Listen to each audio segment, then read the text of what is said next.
Dear team, நிறைய people என்கிட்ட கேட்கறது வந்து ஒரு ப்ராப்பரான ஒரு மணி மேனேஜ்மெண்ட் ஸ்கில்ஸ் இல்லாததால நான் வாழ்க்கையில வந்து தோத்து போயிருக்கோம் அப்படின்னு. இதை உணர்ந்தாலே வெற்றி இருக்குன்னு நான் சொல்றேன். ஃபர்ஸ்ட் ஆஃப் ஆல், பணம்னா என்ன, பணத்தை எப்படி வந்து மேனேஜ் பண்ணணும், இதை நம்ம கத்துக்கணும். இதை நீங்க கத்துக்கிறது மட்டும் இல்லாம கத்துக் கொடுக்கணும். கத்துக்கிட்டா அதோடைய ஃபுல் எஃபெக்ட் நமக்கு வராது, கத்துக் கொடுத்தா எஃபெக்ட் வரும். சரியா? அதனால பணத்தை மணி மேனேஜ்மெண்ட் ஒரு பெரிய ஆர்ட். இது சரியா இருந்தா அப்படின்னா நம்மளோட நிறுவனங்கள் மிகப்பெரிய அளவுல வளரும். நீங்க ஒரு எம்ப்ளாயா இருந்தாலும் கூட இதை சரி.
டியர் டீம், வணக்கம். விஜய் பேசுறேன். சூப்பர் டே.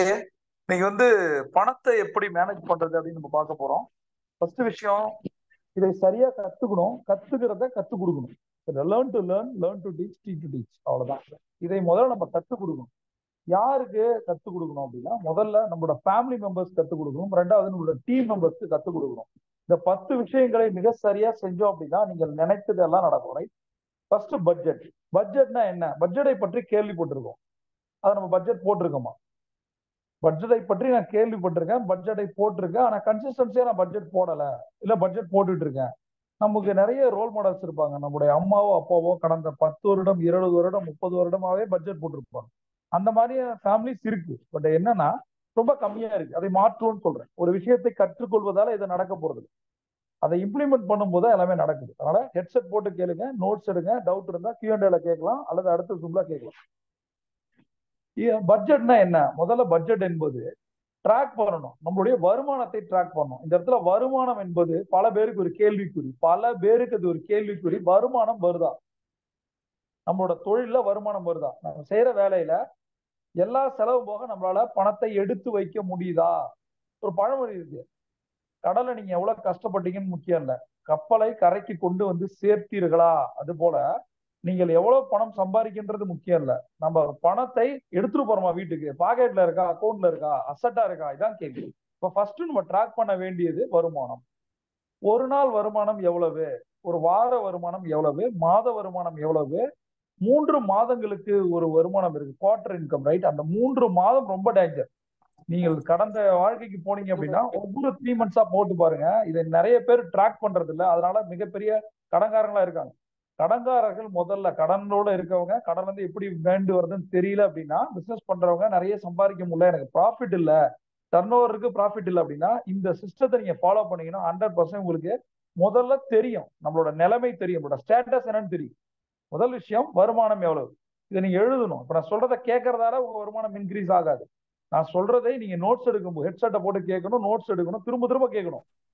எழுதும் போது இப்ப ஒரு நாள் வருமானம் எவ்வளவு, இது எப்படி கண்டுபிடிக்க முடியும்? நான் ஃபர்ஸ்ட் எடுத்தோன்னே ஒரு நாள் வருமானம் எவ்வளவுன்னு சொல்லிட்டேன். இப்ப என்ன பண்ணணும், லாஸ்ட் 1 இயருக்கு போயிட்டு 1 இயர்ல நீங்க சம்பாதிச்சது என்ன அதை டிவைட் பண்ணுங்க. 365 டிவைட் பண்ணுங்க. ஒரு நாள் வருமானம், ஒரு வார வருமானம், மாத வருமானம், 3 மாத வருமானம், இது மாதிரி பிளான் பண்ணணும். ரெண்டாவது விஷயம், எக்ஸ்பென்ஸை ட்ராக் பண்ணணும். செலவுகளை நம்ம ட்ராக் பண்ணணும். 2 செலவுகள் இருக்கு. ஒன்னு பர்சனல் எக்ஸ்பென்சஸ், இன்னொன்னு பிசினஸ் எக்ஸ்பென்சஸ். செலவுகள் வந்து நம்ம பர்சனலா பண்றது, நம்மளோட தொழிலுக்காக பண்றது. அப்ப நம்ம பர்சனலா பண்றது எவ்வளவுன்னு எழுதிக்கணும். இந்த இடத்துல இன்னொன்னு ஆட் பண்ணோம், பர்சனலா பண்றது எவ்வளவு, ஃபேமிலிக்கு பண்றது எவ்வளவு, பிசினஸ்க்கு பண்றது எவ்வளவு. இப்ப என்னுடைய பர்சனல் செலவுகள் வந்து ஒரு 1 லட்சம், 10,000 வச்சுப்போம், 10,000 வச்சுக்கோங்க. ரெண்டாவது ஃபேமிலிக்கு செலவு பண்றது ஒரு 50,000 வச்சுப்போம். அப்ப பிசினஸ்க்கு பண்றது எவ்வளவு, இந்த கிளியர் கட் பிக்சர் இருக்கணும். நான் என்ன சொல்றேன்னா, வேர்சஸ் பிட்வீன் உங்களோட இன்கம் எவ்வளவு, உங்களுடைய எக்ஸ்பெண்டிச்சர் எவ்வளவு, மீதி எவ்வளவு இருக்கு, உங்களோட வருமானம் எவ்வளவு, செலவு எவ்வளவு, மீதி எவ்வளவு இருக்கு, இதை நீங்க கணக்கு பண்ணணும். அட்லீஸ்ட் ஒவ்வொரு மாசமா. நான் சொல்றேன், சில விஷயங்கள் போரிங்கா இருக்கும், ஆனா அதை செஞ்சாதான் உயிர் பிழைக்க முடியும். ஒரு ஆக்சிஜன் ஏத்திக்கிறது போர் அடிக்கும், ரத்தம் ஏத்திக்கிறது போர் அடிக்கும், ஒரு ஊசி போடுறது, மருந்து சாப்பிடுறது எல்லாமே கஷ்டம் தான். ஆனா அதெல்லாம் செய்யலைன்னா நம்ம செத்து போயிடும். இந்த லாஜிக் அதே தான் பணமும். சில விஷயங்களை மிக சரியா செய்வதன் மூலம் நம்ம முதல்ல உயிரோட இருப்போம். நம்ம முதல்ல உயிரோட இருப்போம். இந்த வார்த்தை ரொம்ப ரொம்ப ஸ்ட்ராங். எத்தனை மெசேஜ் வருது தெரியுமா எனக்கு ஒரு நாளைக்கு? நாம முதல்ல உயிரோட இருந்தாதான் ஃபேமிலி நல்லா இருக்கும். ரெண்டாவது, நாம உயிரோட இருந்தாதான் சம்பாதிக்க முடியும், சம்பாதிச்சாதான் காசு வரும். இப்ப நிறைய பேருக்கு ஒரு நெகட்டிவ் தாட்ஸ் வருது அப்படின்னா அதுக்கு காரணம் பீப்புள் மேனேஜ்மெண்ட்டும் மணி மேனேஜ்மெண்ட் தான். 80% மணி மேனேஜ்மெண்ட் நம்ம சரியா இல்லாததால தான் நமக்கு இந்த மாதிரி நெகட்டிவ் தாட்ஸ் வருது. ரைட், இது எல்லாத்தையும் உடைக்க போறோம் ஒரே ஜூம்ல. ஃபர்ஸ்ட் நம்மளோட ட்ராக் பண்ண போறோம் இன்கம், எக்ஸ்பெண்டிச்சர். அடுத்தது ஃபண்ட் அலோகேஷன். அடுத்து சக்சஸ் சீக்ரெட் ஈக்குவல் டு உங்களுடைய ஃபண்டை நீங்கள் அலோகேட் பண்ணும் விதம். உங்க கையில இப்ப பணம் இருக்கு, 1,00,000 இருக்குன்னா என்ன பண்ணுவீங்க? எதுல சேவிங்ஸ் பண்ணுவீங்க? செலவுகளுக்கு எவ்வளவு எடுத்து வைப்பீங்க? எதை முதலீடு பண்ணுவீங்க? இப்ப வருமானம் வருது அப்படின்னா செலவு போக உங்க கையில் இருக்க பணத்தை எதில் நீங்கள் முதலீடு செய்கிறீர்களோ அதை பொறுத்துதான் நீங்கள் பணக்காரனா ஆவீர்கள். ஒண்ணு பிசினஸ்ல சம்பாதிச்சிட்டே போற காசு, அப்புறம் காசை வச்சு சம்பாதிக்க போற காசு, தொழிலால வர்ற காசு, அந்த காசால வர்ற காசு. இது நம்ம தெளிவா இருக்கணும். சரியா? முதல் விஷயம் இதுதான். பட்ஜெட்டை பேஸ் பண்ணி உங்களுடைய விஷயங்களை சரியா பண்ணுங்க. ரெண்டாவது, எமர்ஜென்சி ஃபண்ட். இது யாருமே பண்றதில்ல, பண்ணணும்னு நான் கேட்டுக்கிறேன். எமர்ஜென்சி ஃபண்ட்னா என்ன? இப்ப நீங்க ஒரு நிறுவனத்துல வேலை செய்றீங்க, அல்லது ஒரு தொழிலை தொடங்கி நடத்திட்டு இருக்கீங்க. ஒரு தொழில் நட்டம் அடையுது அல்லது வேலை போகுதுன்னு வச்சுப்போம். சரியா? இது ஒரு ஒரு ஒரு அசம்ஷன் தான். அப்படி வேலை போகும்போது உங்களால் எவ்வளவு நாள் தாக்கு பிடிக்க முடியும்? உங்கள் தொழில் நிறுவனத்தை நீங்கள் சில காரணங்களால தற்காலிகமா மூடி வைக்கும் போது எவ்வளவு நாள் உங்களால தாக்கு பிடிக்க முடியும்? பிசினஸ் நடக்கும் போதே தாக்கு பிடிக்க முடியலையே, பிசினஸ் இல்லைன்னா எப்படி தாக்கு பிடிப்பீங்க? ஒரு நாள் இந்த பிசினஸ் இல்லைன்னா நம்ம நிலைமை என்ன ஆகும்? இந்த சீரியஸ்னஸ். ஒரு ட்ரேட் எடுக்கும் போது இதை எடுக்கிறோம், ஸ்டாப் லாஸ் அடிச்சா என்ன ஆகும்? இதை யோசிக்கிறதே இல்லை. நம்ம பாடு ஏதாவது ஒண்ணு பண்ணக்கூடாது. அப்ப கால்குலேட்டிவ் ஸ்டாப் லாஸ் போடுறது மாதிரியே நீங்கள் ஒரு கால்குலேட்டிவா ஒரு பிளான் பண்ணணும். என்னது? Emergency fund. 3 ல இருந்து 6 மாசத்திற்கு உங்களுடைய லிவிங் எக்ஸ்பென்ஸுக்கான காசை எடுத்து வச்சுக்கிறோம். 3 ல இருந்து 6 மாசத்துக்கு உங்களுக்கு மாச பட்ஜெட் ஒரு 50,000 தான் ஃபேமிலியை ரன் பண்ண முடியும் அப்படின்னா கண்டிப்பா உங்கள்ட்ட 3 லட்சமாவது இருக்கணும். நாளைக்கு பிசினஸோ வேலையோ அஃபெக்ட் ஆகும் போது இந்த 6 மாசத்துக்கு உங்களுக்கு டே டு டே ஆக்டிவிட்டியில எந்த ஒரு ப்ரெஷரும் இருக்கக்கூடாது. ஏனென்றால் வாழ்க்கையே பாத்தீங்கன்னா எதிர்பாராததை எதிர்பாருங்கள், அவ்வளவுதான். அன்எக்ஸ்பெக்டட் சுச்சுவேஷன் தான். எது வேணா எப்ப வேணா ட்விஸ்ட் ஆகும். எப்ப வேணா மார்க்கெட் மாறும், மனுஷன் மாறுவான். மார்க்கெட்டும் மாறும், மனுஷனும் மாறுவான். நாம அதுக்கு தயாரா இருக்கணும். ரைட். ஃபர்ஸ்ட் விஷயம் பட்ஜெட்டை பத்தி பேசணும். ரெண்டாவது, எமர்ஜென்சி ஃபண்ட் ரொம்ப முக்கியம். மூணாவது, கடன். இதுனா ஒரு நாளைக்கு 40 ல இருந்து 60 மெசேஜ் எனக்கு வருது. இப்ப இது நான் என்ன சொல்றேன், இது இயல்பான ஒண்ணு. கடன் எல்லாருக்கும் இருக்கு. நான் என்ன சொல்றேன் அப்படின்னா, கடன் இருக்கவங்க எல்லாம் கஷ்டப்படுறாங்க, கடன் இல்லாதவங்க எல்லாம் நல்லா இருக்காங்க அப்படிலாம் கிடையாது. எல்லாருக்கும் ஏதாவது ஒரு சேலஞ்ச் இருந்துட்டு தான் இருக்கும். பட் சில பேருக்கு இந்த கடன் வாங்காம இருக்கும், கடன் வந்திருக்கு, கடனை அடைச்சிருவோம். அந்த நம்பிக்கையை முதல்ல வைங்க. உங்களால் உங்கள் கடன்ல இருந்து வெளியில வர முடியும். அப்ப கடனை எப்படி ஹேண்டில் பண்றது அப்படின்னா, முதல் விஷயம், கடன் இருக்கும்போது, கடன் வந்துருச்சு அப்படின்னா உங்களுடைய செலவுகளுக்கு அல்லது உங்களோட வாழ்வியலுக்கு பணம் பத்தல, அப்பதான் கடன் வாங்குறோம். எதிர்பார்த்த வருமானம் இல்லை. எதுல இல்லை? தொழில இல்ல, வேலையில இல்ல. அப்ப என்ன பண்ணணும்? கடன் இருக்கக்கூடாது அப்படின்னா உங்கள் வேலையில ஏதாவது எக்ஸ்ட்ரா ஒரு பார்ட் டைம் ஜாபோ அல்லது ஒரு பார்ட் டைம் பிசினஸோ பண்ணலாமா? சரி, முதலீடு வச்சுதான் பண்ணணுமா? முதலீடு இல்லாத பல தொழில்கள் இருக்கு. என்ற காசு இல்ல, எனக்கு நேரம் இருக்கு. சில பேர் சொல்லுவாங்க டைமும் இல்லைன்னா, டைம் இல்லாத செத்துருன்னு தோணும். எனக்கு செத்து போயிடு. டைம் இல்லைன்னா 24 மணி நேரம் இருக்கு, உனக்கு மட்டும் டைம் இருக்காதா? இப்ப லாஜிக் என்ன அப்படின்னா, 24 மணி நேரம் ஒரு மூளையை சரியா பயன்படுத்துவதன் மூலம் நம்ம பணக்காரன் ஆக முடியும் அப்படின்னா உங்களுடைய நேரத்தை ஒதுக்கி, இப்பெல்லாம் ஆன்லைன் ஜாப்ஸ், ஆன்லைன் பிசினஸ் நிறைய வந்துருச்சு.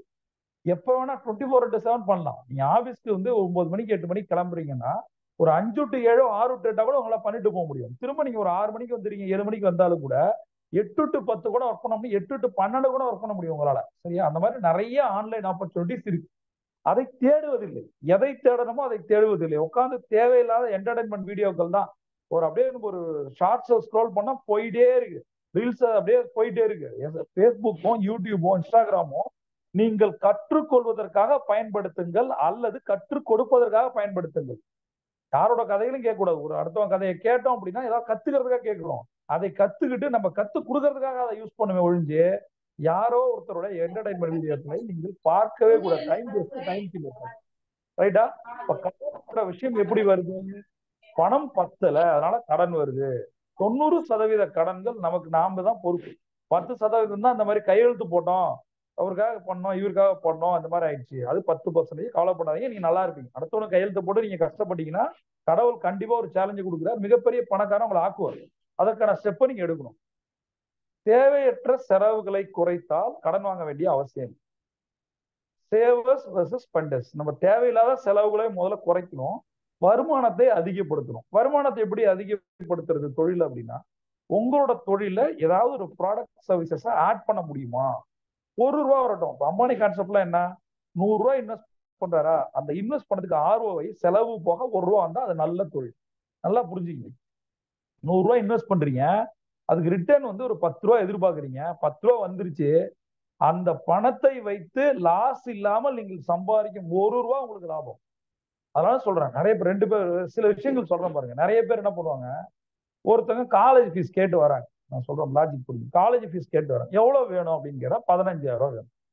இந்த 15,000க்கு என்ன பண்ணிருக்காங்கன்னா, இதுக்கு முன்னாடி ஒரு 4-5 பேர்கிட்ட போய் கேட்கறாங்க, இந்த மாதிரி உதவி செய்யுங்க, பையன் படிக்கிறான். தப்பு கிடையாது, பணத்துக்கு பணம். இப்ப பையன் காலேஜ் படிக்கிறான், போறான், ஸ்கூல் படிக்கிறான் அப்படின்னா அவன் எப்ப ஸ்கூல் போவான், அப்ப ஃபீஸ்க்கு எவ்வளவு காசு வேணும், காலேஜ் எப்ப போவான், என்ன டிபார்ட்மெண்ட் எடுக்க போறான், அதுக்கு டொனேஷன் எவ்வளவு, ஃபீஸ் எவ்வளவு, இதெல்லாம் பிளான் பண்ணாத ஒரு குடும்பம். சரியா? முதல் விஷயம்.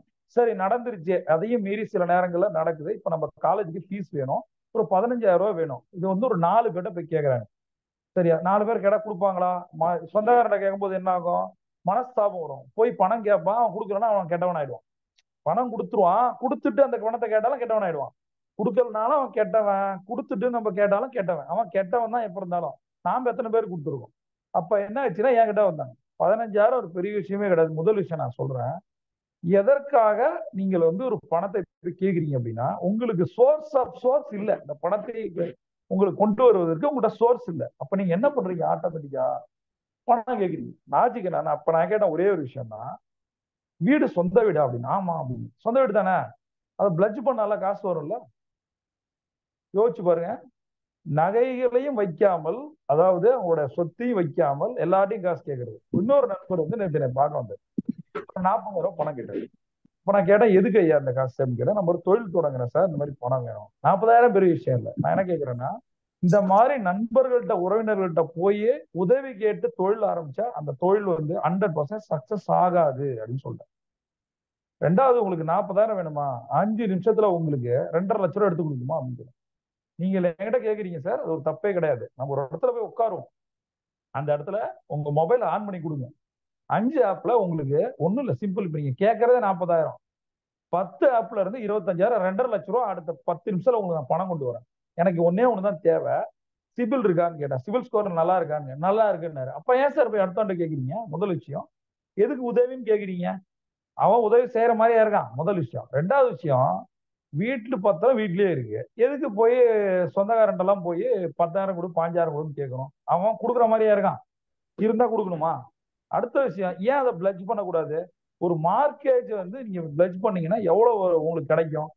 வெளியில ஒரு பர்சனல் லோன்ல கிடைக்கிற காசை விட வட்டியை விட அது கம்மியா இருக்கும். அப்ப அந்த டாக்குமெண்ட் என்ன பண்றீங்க? முதல் விஷயம், உங்களோட கார் இருந்ததா, used car, even used car loan எவ்வளவு, மார்க்கேஜ் லோன் எவ்வளவு தெரியுமா உங்களுக்கு? தெரியுமா? வெளியில ஹவுசிங் லோன் உங்களுக்கு தெரியும், மார்க்கேஜ் லோன் எவ்வளவு, யூஸ்டு கார் லோன் எவ்வளவு? ஒரு பர்சனல் லோனை விட யூஸ்டு கார் லோன் பெனிஃபிட் தெரியுமா உங்களுக்கு? இப்ப ஏன் உங்க காரை வச்சிருக்கீங்க, டாக்குமெண்ட் இருக்கு, அந்த டாக்குமெண்ட்டை போய் நீங்க வைக்க மாட்டீங்க, ஆனா கடன்காரன் சொந்தக்காரன் போய் பணம் கேட்பீங்க.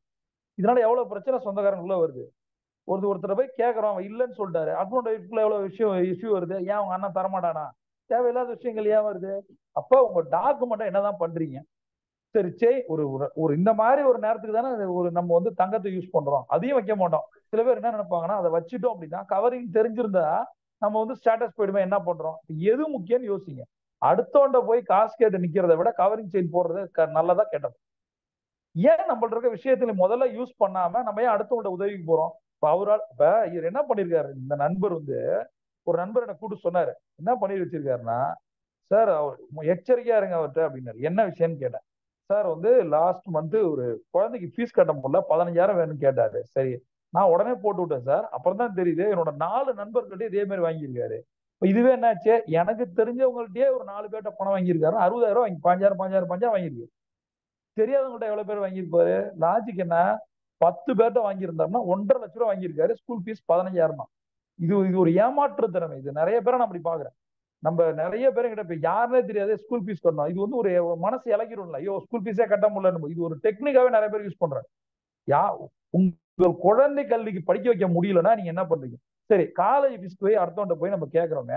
இந்த பையனை காலேஜ் இப்ப ஒரு third year, second year, first இயர்னா ஏன் நம்ம குழந்தை சம்பாதிக்கலன்ற ஒரு கேள்வி இருக்கு. அப்பாவும் சம்பாதிக்கல, அம்மாவும் சம்பாதிக்கல, வர்ற காசு கடன்லயே போகுது அப்படின்னா ஏன் அந்த குழந்தை சம்பாதிக்கல? நீ ஒரு பிளஸ் ஒன்ல ஒரு பார்ட் டைம் ஜாப் அனுப்பலாம்ல. சரி, அது கூட வேணாம். ஆன்லைன்ல எவ்வளவு விஷயங்கள் இருக்கு, அதை கூட விட்டுருங்க. காலேஜ் அந்த அந்த ஒரு ஒரு பர்டிகுலர் பையன் வரான், நான் கேக்குறேன் எப்படி போயிட்டு இருக்கு காலேஜ்? ஒரு தேர்ட் இயர் படிக்கிறான்னு வச்சுப்போம், போயிட்டு இருக்கு, நல்லா போயிட்டு இருக்கு. போன்டா கேக்குறேன், ஃபீஸ் அப்பா அம்மா கட்டுறாங்களா? ஆமா கட்டுறாங்க. உனக்கு ஏதாவது இஷ்யூ இருக்கா? இல்ல. இப்போ உன் ஃப்ரெண்ட்ஸ்ல நிறைய பேர் ஃபீஸ் கட்ட முடியாம கஷ்டப்படுவாங்களே, அவங்களாம் எப்படி கட்டுறாங்க? அவங்க வந்து ஸ்விக்கி மாதிரி போறாங்க, ஜொமேட்டோல போறாங்க, ரேபிடோல போறாங்க. சரி, ஏன் நீ போல? அப்ப நீ கஷ்டப்பட்டு அப்பா அம்மா காசு கொடுக்க மாட்டே, அவங்க காசுல உட்காந்து சாப்பிடுவியா? இந்த ட்ரெண்ட் மாறி ரொம்ப நாள் ஆச்சு. ஏன் நீ வந்து ஒரு மாசம் ஒரு நாளைக்கு 100 ரூபாய் 200 உங்க அம்மாவுக்கு அப்பாவுக்கும் தரக்கூடாது? உனக்கு என்ன பிரச்சனை? அப்ப நாம வேலை செய்ய மாட்டோம், அப்பா அம்மா காசுல உட்காந்து சாப்பிடுவோம். ஆனா நமக்கு வந்து டைரக்டா எலன் மஸ்க் ஆயிடணுமா? ஏன் நம்ம குழந்தைகளை நாம் வந்து சரியா அவங்களோட திறமையை யூஸ் பண்றது இல்ல? ஏன் அவங்கள சம்பாதிக்க வைக்கிறது இல்ல? வெட்டியா உட்கார வச்சு சோறு போட்டு அவங்கள வீணடிக்கிறோம் எதிர்காலத்தை. இது கொஞ்சமாவது யோசிக்கணுமா? நம்ம நினைக்கிறோமா நம்ம வந்து ஏன் நம்ம குழந்தைய ரேபிடோ ஓட்டினா என்ன பிரச்சனை? அதுக்கு வர்ற காசு முக்கியம்ல. அடுத்தவன்ட்ட கடன் கேட்டு போய் நிக்கிறதை விட நம்ம குழந்தை சம்பாதிக்கலாம்ல. இதெல்லாம் ஏன் யோசிக்கிறது இல்ல? அப்ப உங்கள்ட்ட இருக்கிற டாக்குமெண்ட் காசா மாறும். உங்க கார் வந்து கார் டாக்குமெண்டோ வீட்டு டாக்குமெண்டோ காசா மாறும். உங்களோட நகைகள் காசா மாறும். இது கூட உங்களுக்கு தெரியாது. சார், நகைகள் கூட வந்து சில பேர் வைப்பாங்க. அவங்களுக்கு டாக்குமெண்ட் எப்படி என்ன பண்றதுனே தெரியல. திரும்ப சொல்றேன், அடுத்தவன்ட்ட போய் நிக்கிறதுக்கு முன்னாடி நம்மள்ட்ட என்ன சோர்ஸ் இருக்குன்றத பையன் அவன் கேட்க மாட்டானா? சொந்த வீடு வச்சு நம்மள்ட்ட 15,000 ரூபாய்க்கு வரான், ஏன் அதை வைக்க கூட அவன் யோசிக்க மாட்டானா? ஏன் நண்பர்கள் இதை சொல்றேன் அப்படின்னா, உங்களுடைய அறிவை பணமா மாத்துங்கள், உங்களோட அசட்டை பணமா மாத்துங்கள். அது ஒரு டாக்குமெண்டா நீங்க ஒரு லாக்கர்லயோ வீட்லயோ வச்சிருக்கிறதால ஒரு யூஸும் இல்லை. இல்லைன்னா பரவாயில்ல, எனக்கு சொந்த வீடு இல்லைன்னா பரவாயில்ல, நம்ம அதை யோசிக்கலாம். அதையும் வச்சு ஏன் கஷ்டப்படுத்தணும்? ஏன் கஷ்டப்படுறீங்க? அதனால முதல்ல இந்த கடன் தேவையில்லாம ஒரு 15,000 வாங்கிட்டு தர முடியாம போயிட்டு அவங்களுக்கு அந்த கில்ட்டி கான்சியஸ் வந்து கடன் கொள்ளும், கடனை கொண்டு கொள்ளும். அப்ப அன்வான்டா நம்ம என்னென்ன விஷயங்கள் பண்றோம் அப்படின்றத முதல்ல இந்த கடன்ல சொல்றேன். என்ன விஷயம்னா, ஹை இன்ட்ரெஸ்ட் ஸ்கில்ஸ். நம்ம வாங்கியிருக்க பணம் வந்து எவ்வளவு வட்டிக்கு வாங்கியிருக்கோம் அப்படின்னு பாருங்க.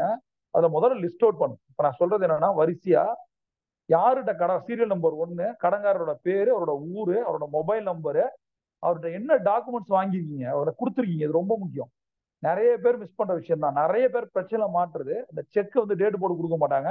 நம்ம வந்து செக் கொடுக்கும் போது அந்த டேட் போடாம தான் வாங்கிப்பாங்க, கடன்காரன் வாங்குவாங்க. ஆனா அந்த செக் நம்பரை அதை நம்ம வந்து இனிஷியேட் பண்ணி வைக்கணும். நிறைய பேர் பண்ற தப்பு, 3 இயர்ஸ் 4 இயர்ஸ் 5 இயர்ஸ் எல்லாம் போயிருச்சு அப்படின்னா அந்த செக் நம்ம அந்த அக்கௌண்டே இருக்கான்னு தெரியாது, நம்ம செக் புக் எல்லாம் பழசா இருக்கும். நீங்கள் யாரிடம் வந்து பணம் வாங்கினாலும் ஒரு டாக்குமெண்ட் கொடுத்தீங்கன்னா அந்த டாக்குமெண்ட்டை வந்து ஒரு மொபைல்ல போட்டோ எடுத்து வச்சுக்கணும். ப்ரூஃப் இருக்கணும், நம்ம இதுதான் அவங்கள்ட்ட கொடுத்துருக்கோம்னு சொல்லிட்டு. மிஸ்யூஸ் நடக்கிறதுக்கு இது ஒரு பெரிய விஷயம். ரெண்டாவது விஷயம், உங்களோட செக் கொடுக்குறீங்கன்னா அந்த செக்கோடைய நம்பர் இருக்கணும், எந்த பேங்க் எல்லாம் தெரியணும். இதை வந்து ஒரு நோட்டை மெயின்டைன் பண்ணணும். அதுல சில விஷயங்கள் இருக்கு சரியா. எதுவுமே இல்லாம ஒரு பணம் வேணுன்றதுக்காக ஏதாவது கீழ்ச்சி கையில கொடுத்துறது, அந்த செக் நம்பரும் தெரியாது. நாளைக்கு ஸ்டாப் பேமெண்ட் கூட கொடுக்க முடியாது. எதுவுமே எவ்வளவுப்பட்ட இஷ்யூ ஆகும், ஏகப்பட்ட. நான் வந்து 20 வருஷமா பினான்சியல் இண்டஸ்ட்ரியில இருக்கேன் சரியா, எவ்வளவு பிரச்சனைகளை பார்த்திருக்கேன். ஒவ்வொன்றா சரி பண்ண முடியணும். அப்ப இதெல்லாம் எழுதிங்க, யாரு கடன்காரோட பேரு அப்படின்றத எழுதுறதெல்லாம் ரொம்ப ஏன்றது பின்னாடி எல்லாமே பிரச்சனையா மாறும். நீங்க நம்புங்க, நீங்கள் வாங்குற பணம், யாருக்கையாவது நீங்கள் கை நீட்டி வாங்குற பணம் நீங்கள் அடைக்கல அப்படின்னா மிகப்பெரிய பூதாகாரம். எனக்கு ஒரு பிரச்சனை இருக்கு, இப்ப நான் 1 லட்சம் வாங்குறேன் அப்படின்னா இந்த பிரச்சனைக்கா 1 லட்சம் வாங்கியிருக்கேன். ஒருவேளை அந்த 1 லட்சம் கொடுக்க முடியலன்னா அந்த 1 லட்சம் வாங்குறதுக்கு ஒரு ரீசன்களா வாங்கியிருப்பேன், அதை விட 10 மடங்கு பிரச்சனையை நான் சந்திப்பேன். அவ்வளவுதான் முடிஞ்சு. அப்ப நீங்க வாங்க போற கடன் 1 லட்சம் வாங்குறீங்கன்னா இதனால 10 லட்ச ரூபாய் இஷ்யூ வரப்போகுதுன்னு தெரிஞ்சு யோசிச்சு வாங்கணும். அதுக்கான விஷயம் தான் சொல்றேன். சீரியல் நம்பர், யார்கிட்ட வாங்குறோம், முடிஞ்சா அவரை பத்தி ஒரு டீட்டெயில் தான் எழுதி வைக்கணும். அவர் ஊர் என்ன, அவர் என்ன பண்றாரு, அவருக்கு என்ன பிசினஸ் இருக்கா எழுதி வைக்கணும். அடுத்த விஷயம், என்ன டாக்குமெண்ட் கொடுத்துருக்கோம், செக்னா செக் நம்பர். அடுத்தது டாக்குமெண்ட் நம்ம வந்து ப்ரோனோட் எல்லாம் கொடுத்துருக்கோம்னா அதோட போட்டோ காப்பி வச்சுக்கணும். தப்பே கிடையாது, நம்ம தான் கொடுக்க போறோம். கையெழுத்து போட சொன்னாங்கன்னா அதை போட்டோ எடுத்து வச்சுக்கணும். இதெல்லாம் பேசிக்கா பண்ணிடணும். எதுக்கு சொல்றேன்னா, இதுக்கப்புறம் பாத்தீங்கன்னா அமௌண்ட் எவ்வளவு அமௌண்ட், 10 லட்சம் ரூபாய்க்கு எவ்வளவு வட்டி, இப்ப எது ஹை இன்ட்ரெஸ்ட், இதை கால்குலேட் பண்றதுக்கா இதெல்லாம் எழுதி எக்ஸல் ஷீட் போட்டு வைக்கணும். ஹைலி டேஞ்சரஸ் விஷயம், ஹைலி ஹைலி ஹைலி டேஞ்சரஸ் விஷயம். இதெல்லாம் ஃபாலோ பண்ணலன்னா ஃபாலோ பண்ணுங்க. இப்ப ஹை இன்ட்ரெஸ்ட் ரேட்டா நம்ம கட் பண்ணணும் இல்லையா, அது யோசி. இவ்வளவு வட்டி போகுது, இப்போ வந்து 1 லட்ச ரூபா வாங்குறோம் அப்படின்னா 3 வட்டினா 3000 ரூபாய் போகுது. அந்த 3000 சம்பாரிச்சு நம்ம கொடுக்குறோமா அல்லது அதுக்கே கஷ்டப்படுறோமா? இப்ப அந்த 3000 சம்பாதிப்பது எப்படி, முதல்ல யோசிங்க. நிறைய பேர் என்ன பண்ணுவாங்க தப்புனா, எனக்கு கடன் இருக்குன்னு சொல்லுவாங்க, ஒரு பிசினஸ் ஆப்பர்ச்சுனிட்டியோ அல்லது பார்ட் டைம் ஜாபோ சொன்னா செய்ய மாட்டாங்க. எப்படி கடன் அடைன்னு நினைக்கிறீங்க? கடன் அடையிறதுக்கு டெக்னிக் சொல்லுங்க சார் சொல்லுவேன். நான் வந்து 2 விஷயம் சொல்றேன். நான் ஒரு ஸ்ட்ராட்டஜிஸ்ட், இதெல்லாம் பண்ணுங்கன்னு சொல்றேன். சார் இதெல்லாம் பண்ண முடியுதா? என்கிட்ட சொந்த நிறுவனம் இருக்கு, உங்களால சம்பாதிக்க முடியல அப்படின்னா என்கிட்ட வாங்க, நம்மளோட சேர்ந்து என்னோட சேர்ந்து சம்பாதிங்க. வெறும் ஐடியா மட்டும் கொடுக்கல, சம்பாதிக்க வைக்கிறதுக்கான டூல் இருக்கு, என்கிட்ட பிசினஸ் மாடல் இருக்கு. இதுல நிறைய பேர் சம்பாதிச்சிட்டு இருக்காங்க, வாங்கன்னு நான் சொல்றேன். ஃபர்ஸ்ட் அந்த பிசினஸ் மாடலே கேட்கவே மாட்டாங்க. ஏன் என்ன சொல்லணும்னு கேட்க மாட்டாங்க. அவங்களுக்கு தேவை ஸ்ட்ராட்டஜி தான். அப்ப ஸ்ட்ராட்டஜி வச்சு நீங்க டெவலப் ஆயிடுங்க. உங்களால முடியலையா, என்னால ஒண்ணுமே முடியல சார், என்னால முடிக்கவே முடியல, எப்படிதான் விடியுதுன்னு தெரியல, அப்ப என்கிட்ட வாங்க. அப்ப நான் சொல்ற பிசினஸ் மாடலை அனலைஸ் பண்ணுங்க, உங்களை செய்ய சொல்லு. அதுக்கு நிறைய ஜூம் மீட்டிங் இருக்கு, அதை கத்து கேளுங்க. முதல்ல உங்களை சம்பாதிக்க வைக்கிறதுக்கு ஒருத்தர் இருக்கானா, அவன் சம்பாதிக்க வைக்கிறானா, உங்கள்ட்ட காசை வாங்க பேசுறானா கொடுக்க பேசுறானா, இந்த முதல்ல அனலைஸ் பண்ணுங்க. இந்த பிசினஸ் மாடல்ல ஏதாவது ரிஸ்க் ஃபேக்டர் இருக்கா, இதுல காசு வருமா? இப்ப நான் என்ன சொல்றேன், 1 லட்சம் வாங்கியிருந்தீங்கன்னா 3000 ரூபாய் வட்டி கட்டும். அந்த 3000 ஏன் என்னுடைய நிறுவனத்தின் மூலம் சம்பாதிப்பது எப்படி? எனக்கு ஒரு 3000 உங்களுக்கு சம்பாதிச்சு தரத்துக்கு எனக்கு தெரியாதா? 20 வருஷமா இண்டஸ்ட்ரியில இருக்கேன். அப்ப என்ன பண்ணணும், அந்த 3000 இந்த பிசினஸ் வந்து எடுக்கலாம்ல. உங்க பிசினஸ் தான் காசு வரல, இல்ல வர்றது செலவே கரெக்டா இருக்கு, அப்ப அந்த 3000 என்கிட்ட இருந்தா சம்பாதிக்கலாம்ல. யோசிச்சு பாருங்க. பிசினஸ் மாடல்ல உங்களுக்கு பிசினஸ் மாடலும் இல்ல, நான் கொடுக்குற பிசினஸ் மாடல் இருக்கும்போது நீ ஏன் அதுல இருந்து வெளில வரக்கூடாது? கடன் இருக்குது ரைட்டு, ஏன் நீங்க ஒரு எக்ஸ்ட்ரா வேலைக்கு போக கூடாது, எக்ஸ்ட்ரா பிசினஸ் பண்ணக்கூடாது? எதுவுமே செய்ய மாட்டேன், நைட்டு தூங்க மாட்டேன், நைட்டு லேட்டா தூங்குவேன், காலைல எந்திரிக்க மாட்டேன், கோல்டன் அவர். கோல்டன் அவர் நீங்க நிறைய கவனிங்களேன் கமெண்ட்ல, கோல்டன் அவர் பண்ண முடியல, பண்ண முடியல விட்டுரு, அவ்வளவுதான் முடியும். எனக்கு தெரிஞ்ச ஒரே சொல்யூஷன் அதான். அதனாலதான் கடன் அடிச்சேன், நல்லா இருக்கேன். நீங்களும் நல்லா இருக்குன்னா அதை பண்ணுங்க, வேற என்ன இருக்கு? ஆல்ரெடி ப்ரூவன் டெக்னிக், அதை வச்சு எத்தனை பேர் பணக்காரனா மாதிரி. உங்களால பண்ண முடியல விட்டுருங்க, அவ்வளவுதான். நிறைய பேர் மெசேஜ் போடுறாங்களா பண்ண முடியல, வேற என்ன வேற தெரியல எனக்கு. லாஜிக் என்னன்னா, கடனை அடைக்கணும்னா ப்ராப்பரா கோல்டன் அவர் 21 நாள் பண்ணணும். இந்த கோல்டன் அவர்ல இருக்கிற 10 விஷயத்தை நீங்க சரியா பண்ணீங்கன்னா, உங்க டீமுக்கு சொல்லி கொடுத்தீங்கன்னா உங்க பிசினஸ் இன்க்ரீஸ் ஆகும். அப்ப கடன் அடைக்கும். அப்ப ஹைலி டேஞ்சரஸ் அதிக வட்டி கடன்களை குறைக்கும். அதே மாதிரி முடிஞ்ச வரைக்கும் கடனை அடைப்பதற்காக தொழிலை செஞ்சு அதுல லாபத்துல கடன் அடைக்க பாருங்க. கடன் கிடைக்குதுன்றதுக்காக இங்க இருந்து அங்க வாங்கி அங்க இருந்து இங்க வாங்கி பண்ணீங்கன்னா ஒரு காலகட்டத்துல ரொம்ப பெரிய பிரச்சனை மாறும். அதனால நம்மள்ட்ட ஒரு தொழில் இருக்கா, தொழில் ஆரம்பிங்க. தொழில் இல்லையா, தொழில் ஆரம்பிங்க. தொழில் இருக்கா, அந்த தொழில வருமானத்தை எடுத்து அந்த வருமான காசு தான் வட்டியா கொடுக்கணும்ன்ற ஒரு முடிவுக்கு வாங்க. கடனை வாங்கி கடன் கொடுப்பதை நிறுத்தினாலே போதும். ஒண்ணு அசட் எடுத்து கொடுக்கணும், அசட் எடுத்து கொடுக்க முடியலையா, தொழில தான் முன்னேறணும். அதை எப்படி சொல்லணுமோ அதை உங்களுக்கு சொல்லணும். அடுத்த விஷயம், இது ரொம்ப ரொம்ப முக்கியம். ஃபர்ஸ்ட் விஷயம் நான் என்ன சொன்னேன், பட்ஜெட் பத்தி பேசணும். ரெண்டாவது வந்து எமர்ஜென்சி ஃபண்ட். மூணாவது வந்து ஹை இன்ட்ரெஸ்ட் ரேட்டை குறைக்கக்கூடிய கடன். அடுத்தது பினான்சியல் கோல், ரொம்ப ரொம்ப முக்கியம். இந்த பினான்சியல் கோல் என்பது என்ன? ஒரு வீட்டுக்காக நீங்கள் வந்து ஒரு சேவ் பண்ணணும். இப்ப வீடு வந்து பட்ஜெட் எவ்வளவு, 1 கோடி அப்படின்னா இனிஷியல் அமௌண்ட் 20 லட்ச ரூபாய் கட்டணும்னா முடிஞ்ச வரைக்கும் மேக்சிமம் நீங்க வந்து இனிஷியல் அமௌண்ட் கட்டுறது நல்லது. அது வட்டி வட்டி வந்து சாப்பிட்றோம் நம்மள. சரியா, நீங்க கவனிச்சு பாருங்க. 1 கோடி ரூபாய் வீடு வாங்கினீங்கன்னா ஆல்மோஸ்ட் வந்து ஒரு 50 ல இருந்து 60 லட்ச ரூபாய் வட்டிக்கே போயிருக்கு. ஒரு 50% மேல வட்டிக்கு போகுதுன்னு வச்சுக்கோங்க. அது ஏன் அந்த மாதிரி கொடுக்கணும்? அப்ப முடிஞ்ச வரைக்கும் நம்ம பாதி காசு கட்டணும். இஎம்ஐ எந்த ஒரு ப்ராடக்ட் வாங்கினாலும் 20% கான்செப்ட்டுக்கு போகக்கூடாது. 40% 50% போயிட்டீங்க, அது வரைக்கும் அவங்க இருங்க, வெயிட் பண்ணுங்க, தப்பு கிடையாது.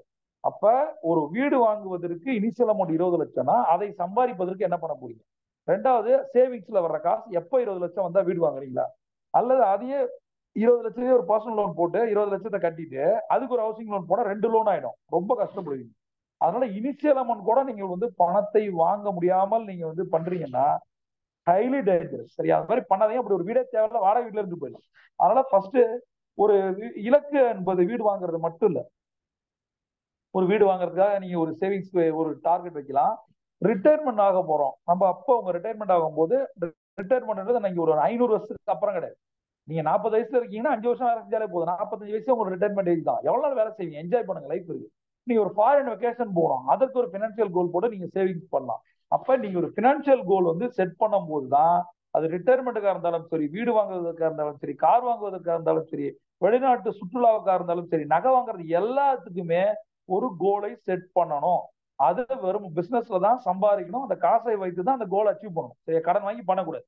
ஏன் நான் பினான்சியல் கோல் பண்ண சொல்றேன் அப்படின்னா, உங்களுக்கு ஒரு மிகப்பெரிய மோட்டிவேஷனை கொடுக்கும். சிம்பிள் லாஜிக் சொல்றேன் பாரு. நீங்க வந்து ஒரு கார் வாங்க நினைக்கிறீங்க. ஒரு கார் வாங்க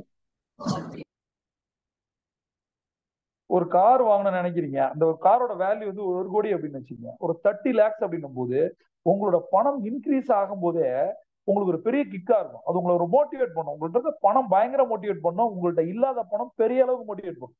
இருக்கிற பணம் கொஞ்சமா மோட்டிவேட் பண்ணும். இல்லாத பணம் பெரிய மோட்டிவேட் பண்ணும். இப்போ உங்களுக்கு 10 லட்சம் வந்துச்சுன்னா 20 லட்சம் தான். இதுதான் ஒரு டார்கெட்டை கொடுக்குது. உங்களை யாரும் மானிட்டர் பண்ண போறது இல்ல, ரெவ்யூ பண்ண போறது இல்ல. நீங்க தான் பண்ணணும். இப்ப நீங்க இதை எழுதி வைக்கும் போது தான் என்னுடைய சேவிங்ஸ் காருக்காக இப்ப ஒரு 10 லட்சம் வந்துருச்சு, இன்னும் 20 லட்சம் தான். அப்போ ஒரு ஃபேமிலியா சேர்ந்து நீங்க உங்களால ஒர்க் பண்ண முடியும். ஹோஸ்ட் வந்து மியூட்டா இருக்கான்னு பாருங்க. நான் சொல்றேன். அடுத்தது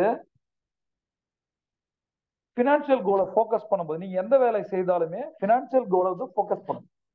அடுத்த விஷயம், பணம் ஒண்ணு இருக்கு, நம்ம சேவிங்ஸ் இருக்கு, இன்வெஸ்ட்மெண்ட் இருக்கு. எக்ஸ்ட்ரா பணத்தை என்ன பண்றது? இது முதல்ல நல்லா கவனிங்க.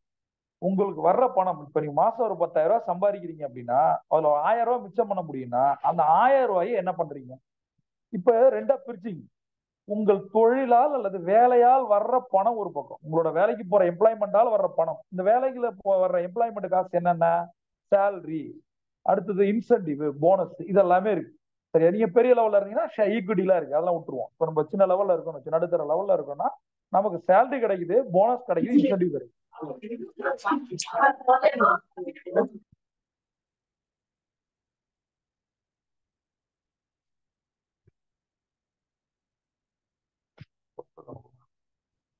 அடுத்தது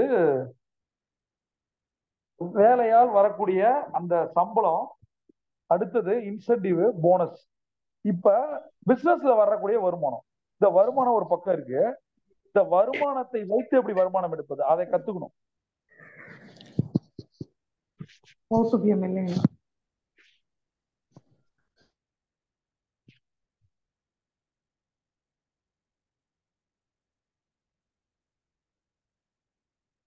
ஒழுங்கா கத்துக்கணும். எப்படியாவது நான் பண்றது, ஏதாவது ஒரு டிஸ்டர்பன்ஸ் வந்துட்டே இருக்குல்ல, அந்த ஹோஸ்ட் ரொம்ப வந்து கேர்ஃபுல்லா இருக்கணும். மியூட்டை போட்டு யாருமே பேச வேணாம். Q&A மட்டும் தான் பேச போறோம். எதுக்கு குறுக்கால ஒருத்தவங்க வராங்க? அதுக்கு என்ன பண்ணுவோம் அதை பண்ணுங்க. ஒரு நண்பர் சொல்லியிருந்தாரு, சார் உங்களாலே வந்து எடுத்துக்க முடியும். இந்த இன்னைக்கு முதல்ல இதை நான் கத்துக்கிறேன். என்னோட ஃப்ளோவே அஃபெக்ட் ஆகுது. ஆக்சுவலா நான் என்ன சொல்ல வந்தேனே மறந்துடுறேன். நான் வந்து எதுவும் பிளான் பண்ணி எல்லாம் பேசுறது இல்லை. Right. அடுத்தது வந்து பணத்தை வைத்து எப்படி பணம் சம்பாதிக்கிறது. முதல்ல பிசினஸ்ல வர்ற காசு, வேலையில வர்ற காசு, பிளஸ் வந்து இந்த பணத்தை நீங்க ஒரு இடத்துல முதலீடு பண்ணும்போது அந்த முதலீடு எப்படி இன்னும் பணமா மாறுது, இது முதல்ல நம்ம கத்துக்கணும். நம்மளோட சேவிங்ஸ் எப்படி இன்னும் பணத்தை கொடுக்குது. ஒரு லாஜிக் என்ன அப்படின்னா, உங்களுக்கு தெரியும், காட்ரேஜ், இந்த பெரிய கம்பெனில ஆதி காட்ரேஜ், ரைட்? இவர் என்ன பண்றாரு அப்படின்னா 1950கள்ல ஒரு பிசினஸ் ஆரம்பிக்கிறார். நிறைய காட்ரேஜ் இருக்கு, நீங்க பார்த்திருப்பீங்க. பூட்டுல இருந்து அவங்களோட பீரோல இருந்து ஒரு ரெஃப்ரிஜரேட்டர் இருந்து வாஷிங் மிஷின்ல இருந்து எல்லாமே பண்றாங்க காட்ரேஜ். பட் காட்ரேஜோட பிசினஸ் கனெக்ட் பண்ணி பாத்தீங்கன்னா எதுல லாபம் வருது அப்படின்னு பார்த்தாங்களாம். என்ன தெரியுமா?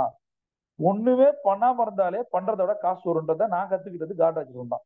1950கள்ல அவர் ஆரம்பிச்ச 2 பிசினஸ். ஒரு பிசினஸ் இந்த மாதிரியான ட்ரெடிஷனல் பிசினஸ். இன்னொன்னு என்ன பண்ணிருக்காருன்னா, அந்த பிசினஸ் இருந்து வர்ற காசு எல்லாத்தையுமே அவர் ரியல் எஸ்டேட்டா கன்வெர்ட் பண்ணிருக்காரு. வர்ற ப்ராஃபிட் எல்லாமே ரூரல் ரூரல் ஏரியால போய் நிறைய இடம் வாங்கிடுவார். பாம்பேவோட ரூரல் ஏரியா, தானே ஏரியாலாம் நிறைய வாங்கிட்டு, அது வந்து ஒரு இண்டஸ்ட்ரியல் ஏரியா காரிடார். நீங்க போனீங்கன்னா தெரியும், பாம்பே வெளியில போனீங்கன்னா நிறைய இருக்கு இண்டஸ்ட்ரியல் காரிடார். அந்த இடமா வாங்கி வச்சது 1950ல இருந்து இப்போ ஆல்மோஸ்ட் பாருங்க ஒரு 50-70 வருஷத்துக்கு அப்புறம். அப்ப கணக்கு பார்த்தா அவர் ஆரம்பிச்ச தொழில்கள்ல அவருக்கு கிடைச்ச லாபத்தை விட அவருக்கு வந்து இந்த ரியல் எஸ்டேட் லாபம் அதிகமா இருக்கு. இப்ப என்ன லாஜிக் அப்படின்னா, 1 லட்ச ரூபாய் தொழில போட்டு அது வர்ற லாபத்தை விட 1 லட்சம் லேண்ட்ல போட்டிருந்தாங்கன்னா அவருக்கு நிறைய காசு வந்துருக்கு. அந்த 1 லட்சத்தை லேண்ட்ல போறோம், அது ரிஸ்க் இல்லாத லேண்டா இருக்கணும். இது வந்து அப்படியே இருக்கும். ஆனா 1 லட்ச ரூபாய்க்கு பிசினஸ்ல இன்வெஸ்ட் பண்ணும்போது என்ன ஆகுது, எவ்வளவு கஷ்டம். அட்வான்ஸ்ல இருந்து, வாடகையில இருந்து, கரண்ட் பில்ல இருந்து, சேலரியில இருந்து, இவங்களை வேலை வாங்கி அதெல்லாம் எல்லா செலவும் போக ப்ராஃபிட் எடுக்கிறது எவ்வளவு கஷ்டம். எவ்வளவு ஈஸியா பண்ணிருக்காரு பாருங்க. அதனாலதான் சொல்றேன், அதாவது பணத்தை வைத்து எப்படி பணம் பண்றதுன்றத நம்ம முதல்ல கத்துக்கணும். இந்த லாஜிக் தான். அடுத்த விஷயம் வந்து, இப்ப நீங்கள் உங்கள் சம்பாதிக்கிற பணத்தை பட்ஜெட்ல வச்சீங்க. இப்ப 1,00,000 சம்பாதிக்கிறேன், ஒரு சம்பளத்துல 10,000 சம்பாதிக்கிறேன் அப்படின்னா, எனக்கு எவ்வளவு காசு எக்ஸஸா கிடைக்குது, அந்த காசை நான் எதுல இன்வெஸ்ட் பண்றேன்? உங்கள்ட்ட ஏதாவது பிளான் இருக்கா? வருஷத்துக்கு இவ்வளவு பர்சன்டேஜ் கொடுக்குற கம்பெனிகள், நிறுவனங்கள் இருக்கா? நீங்க இன்னைக்கு வந்து ஆர்யா நிதி லிமிடெட் நம்மளோட சொந்த கம்பெனி, வருஷத்துக்கு 24% ரிட்டர்ன் கொடுக்குது. RY, return of investments. 24% மாதம் 2 வட்டி நான் தரேன். 1,00,000 2,000. இதான் சிம்பிள் லாஜிக், ரைட்? இது ரெஜிஸ்டர் கம்பெனி, லீகல் கம்பெனி, உங்களுக்கு தெரியும். நிறைய பேர் வந்து நிறைய காசுக்கு ஆசைப்பட்டு போகும்போது தான் நிறைய லாஸ் வரும். முதல்ல சரியான நிறுவனமா, சரியான நபரால நடத்தப்படுற நிறுவனமான பார்த்து போகுது, ரைட்டா? அடுத்த விஷயம் வந்து, நம்மளுடைய சேவிங்ஸை ஆட்டோமேட் பண்ணணும். ஏன்னா சேவிங்ஸ் என்பது நிறைய செலவு வரும்போது நம்ம பர்டிகுலர் சேவிங்ஸ் இருக்கு. இதுல வந்து பினான்சியல் குருக்கள் என்ன சொல்றாங்கன்னா, முதல்ல உனக்கான காசை எடுத்துக்க. நீ சேலரிக்கு ஒர்க் பண்றீங்க, உங்களுக்கு சம்பளம் 1,00,000 அப்படின்னு வச்சுப்போம். இப்ப நீங்க ஒரு பிசினஸ்ல இருக்கீங்கன்னா உங்களால அந்த 1,00,000 எடுக்க முடியுதா? இது ரொம்ப ரொம்ப கஷ்டம். நீங்க ஃபர்ஸ்ட் 1,00,000 எடுத்தீங்கன்னா உங்க நிறுவனம் என்ன ஆகும்? எல்லா செலவும் போக கணக்கு வைக்கும்போது ஓனருக்கு ஒண்ணுமே கிடைக்கிறது இல்லை. பிசினஸ்ல நிறைய நம்மளே வந்து துண்டு இல்ல, போர்வைதான் உங்களுக்கு பிசினஸ்ல. அந்த மாதிரி இருக்கும்போது எப்படி நமக்கான காசை எடுக்க முடியும்? கண்டிப்பா இதற்கான பிளானை நீங்க பண்ணணும். உங்களால தொடர்ந்து அந்த 1,00,000 வேலை செஞ்சுட்டு இருந்து அந்த சம்பள காசை உங்கள் தொழில எடுக்க முடியல அப்படின்னா, நீங்க ஒரு பிசினஸே ராங்கா பண்றீங்க, உங்களுக்கு பிசினஸ் பண்ண தெரியலன்னு இருக்கும். இப்போ ஒரு ஒரு விஷயத்துல ஒரு ஒரு கம்பெனில 1,00,000 வாங்குனீங்க, அந்த 1,00,000 இங்க எடுக்கணும்ல. பட் அந்த 1,00,000க்கு நீங்க எதுவும் இன்வெஸ்ட் பண்ண போறது இல்ல. நேரம் தான் நீங்க தான் போய் பண்றீங்க. ஆனா இங்க அந்த 1,00,000 எடுப்பதற்கு நிறைய இன்வெஸ்ட் பண்ணிருக்கீங்க, நிறைய கஷ்டப்படுறீங்க. உங்களுக்கு சாட்டர்டே சண்டே கிடையாது, ஃபேமிலி மெம்பர்ஸோட ஃப்ரெண்ட்ஸோட டைம் ஸ்பெண்ட் பண்ண முடியாது. 24 மணி நேரம் நீங்க தொழிலே யோசிக்கிறீங்க. அப்ப உங்களுடைய வருமானம் அங்க வேலையிலே 1,00,000 கிடைச்சுன்னா, இங்க 3,00,000 கிடைக்கணுமா இல்லையா? அப்ப 3,00,000 கிடைக்க வேணாம், 1,00,000 கிடைக்கணுமா இல்லையா? அந்த 1,00,000 கிடைக்கல அப்படின்னா உங்களுக்கு, நமக்கு பிசினஸ் பண்ண தெரியலன்னு அர்த்தம். இப்ப இந்த இடத்துல நம்ம ஒரு பத்தடிக் கண்டிஷன்ல இருக்கோம். நம்ம இதுல இருந்து மீண்டு வரணும். அதுக்கு என்ன பண்ணணும் யோசிங்க. அதுக்கு நிறைய மென்டார், கோச், கன்சல்டன்ட் எல்லாம் இருக்காங்க. நீங்க வந்து உங்களோட பிசினஸ் எடுத்து போய் சொல்லுங்க, எனக்கு இவ்வளவு பிசினஸ் நடக்குது, இவ்வளவு டர்ன் நடக்குது, இவ்வளவு ப்ராஃபிட் வருது, 10ல நான் கடன்ல இருக்கேன், இந்த கடன் அடைக்க என்ன பண்ணும்? இதெல்லாமே நீங்க ஒரு பினான்சியல் ஹெல்த் செக்அப் ரொம்ப ரொம்ப முக்கியம். எவ்ரி 3 months பண்ணணும். அதை பண்றதே கிடையாது. ஒரு பினான்சியல் ஹெல்த் செக்அப் எவ்வளவு நடக்கும்னு நினைக்கிறீங்க? ஒரு நல்ல கன்சல்டன்டா போனா 5,000 10,000 ஆகும். ஏன்னா இவ்வளவு கடனை வச்சிருக்கீங்க, பிசினஸ்ல இவ்வளவு ஒரு 100 கோடி சம்பாதிக்கணும்னு ஆசைப்படுறீங்க. ஒரு 5,000 10,000 ஒருத்தன் கொடுத்து, இதை இப்ப எனக்கு ஒரு பினான்சியல் ஹெல்த் செக்அப் பண்ணி கொடுப்பான்னு சொல்றதுக்கு என்ன பிரச்சனை? ஒருவேளை அவன் சொல்ற ஏதாவது ஒரு ஐடியால கடன் அடைக்கலாம்ல, கடனோட கஷ்டப்படுவீங்களா? இதெல்லாம் முதல்ல கத்துங்க, சரியா? அப்ப இதை வந்து என்ன பண்ணணும்னா, முதல்ல ஒரு ஆட்டோமேட் பண்ண கத்துக்கணும். ஏன்னா வர்ற காசு எல்லாமே நமக்கு செலவா போயிட்டு இருந்துச்சு அப்படின்னா, நமக்கு வந்து சேவிங்ஸ்ன்றது என்ன? நம்ம கையில எடுத்துட்டே போக முடியாது எதுவுமே. அப்ப என்ன பண்ணோம், மாசம் ஒரு 10% சேவிங்ஸ் ஆகிற மாதிரி ஏதாவது ஒரு முதலீட்டுல நீங்க பண்ணி ஈஸியஸ் மாதிரி பண்ணி விட்டுரும். பண்ணிட்டீங்க அப்படின்னா அந்த அக்கௌண்ட், உங்களோட சேவிங்ஸ் அக்கௌண்ட்ல இருந்தோ கரண்ட் அக்கௌண்ட் இருந்தோ மாசம் ஒரு பணம் இந்த நிறுவனத்துக்கு போகணும். அந்த மாதிரி பண்ணிட்டீங்கன்னா பிரச்சனை கிடையாது. 1ஆம் தேதி எப்படி சேலரியில இருந்து ஈஸியஸ் கிளியர் ஆகுதோ, 1ஆம் தேதி டக்குன்னு ஆட்டோமேட்டிக்கா ஒரு 10,000 சம்பாதிக்கிறீங்கன்னா 2,000 போயிடும். அப்ப இது தெரியாது, மீதி 8,000 வச்சு பண்ணுங்க. ஒரு ஆட்டோ டிரைவர் வந்து என்கிட்ட கேட்டார், சார் வந்து வாழ்க்கை ஃபுல்லா இப்படியே போகுது, என்ன பண்ணலாம்? சொன்ன சிம்பிள் டெக்னிக் இருக்கு பையா இதுல. முதல்ல ஒரு ஆட்டோவை வந்து ஒரு டிராவல்ஸ் பேர்ல ரெஜிஸ்டர் பண்ணணும். சிம்பிளான கான்செப்ட். ஆட்டோ டிரைவர் ஒரு நாளைக்கு மெட்ராஸ்ல 1000 இருந்து 1,500 சம்பாதிக்கிறாங்க ஒரு நாளைக்கு. இந்த காசு என்ன ஆகுது, அதை ப்ராப்பரா மணி மேனேஜ்மெண்ட் சொல்லி தர மாதிரி. நீங்க என்ன பண்ணணும், அந்த காசை வீட்டுக்கு எடுத்துட்டு போய் ஒய்ஃப் கையில கொடுக்கறதுக்கு முன்னாடி ஒரு மெஷின்ல போட்டுருணும். அந்த காசு டிரான்சாக்சனை மாறி அதுக்கப்புறம் அவங்க கையில இருந்து எடுத்துக்கிற மாதிரி இருக்கணும். ரெண்டாவது, இப்ப எல்லாம் ஜிபே ஃபெசிலிட்டி, போன்பே எல்லாம் வந்துருச்சு, நீங்க டிரான்ஸ்ஃபர் பண்ண முடியும். வங்கிகள் வந்து என்ன எதிர்பார்க்குது அப்படின்றத முதல்ல புரிஞ்சுங்க. நீங்க வந்து அன்ஆத்தரைஸ்டு செக்டார்ல இருந்தாலும் கூட உங்களால அசால்ட்டா பணத்தை வெறும் டிரான்சாக்ஷன் பேஸ்ட் லோன்ல இப்ப நிறைய வந்துச்சு. டிரான்சாக்ஷன் பேஸ்ட் லோன்னா என்னன்னா, முதல்ல வந்து ஏதாவது கொலட்ரல் பேஸ்டு லோன் சொல்லுவாங்க. இப்ப வந்து ஒரு வீடோ காரையோ கொடுத்து வாங்கணும். இப்ப அது இல்லாம வேணும் அப்படின்னா ஒரு பர்சனல் லோன் மாதிரி நம்ம போயிடலாம். அதுக்கு வந்து எந்த கொலட்ரலும் கிடையாது. இப்ப எனக்கு வந்து நான் வந்து ஒரு பர்சனல் லோன் போகணும் அப்படின்னா, ஒண்ணு நான் வேலை செய்யணும். வேலை செய்யறதுக்கான ப்ரூஃப் இருக்கணும். சேலரி ஸ்லிப், கிரெடிட் ஆகிறதெல்லாம் பார்ப்பான் ஸ்டேட்மெண்ட்ல. அடுத்தது வந்து நீங்க ஒரு பிசினஸ் பண்றீங்கன்னா உங்களுடைய டிரான்சாக்ஷனை பார்ப்பான், பிளஸ் வந்து ஐடிஆர் பார்ப்போம். சேலரி ஸ்லிப், இதுல வந்து ஐடிஆர், இது ரெண்டு தான் பேஸ். பட் இந்த இடத்துல என்னன்னா எதுவுமே தேவையில்ல, உங்களால வந்து ஒரு 1,00,000 லோன் எடுக்க முடியும் ஈஸியா. எப்படின்னா இப்பெல்லாம் வந்து டிரான்சாக்ஷன் பேஸ்டு லோன்ஸ் வந்துருக்கு. இப்போ அதை வந்து நிறைய நிறுவனங்கள் பண்ணுது. இப்ப கோட்டக் மஹிந்திரா, ஐசிஐசிஐ பண்ண ஆரம்பிச்சிட்டாங்க. நிறைய என்பிஎஃப்சி எல்லாம் பண்றாங்க. அதாவது வங்கிகள் அல்லாத நிதி நிறுவனங்கள் இதுல ஈஸியா பணம் வாங்க முடியும். இந்த ப்ராசஸிங் வந்து மினிமம் 20 மினிட்ஸ்ல இருந்து அதிகபட்சம் 5 நாள் தான். வெறும் டிரான்சாக்ஷன். நீங்க எதோ டாக்ஸ் ஒரு டாட்டும் கட்ட தேவையில்ல, டாக்ஸ் தான் கட்ட தேவையில்ல. நீங்கள் செக் பவுன்ஸ் பண்ணாம, உங்களுடைய பேப்பர்ஸ் வந்து செக் பவுன்ஸ் இல்லாம, ரெண்டாவது விஷயம் உங்களோட சிபில் ஸ்கோர் 700 பிளஸ் இருந்தாலே போதும். இந்த டிரான்சாக்ஷனை பேஸ் பண்ணி நிறைய நிறுவனங்கள் கடன் கொடுக்குறாங்க. ரொம்ப ஈஸி.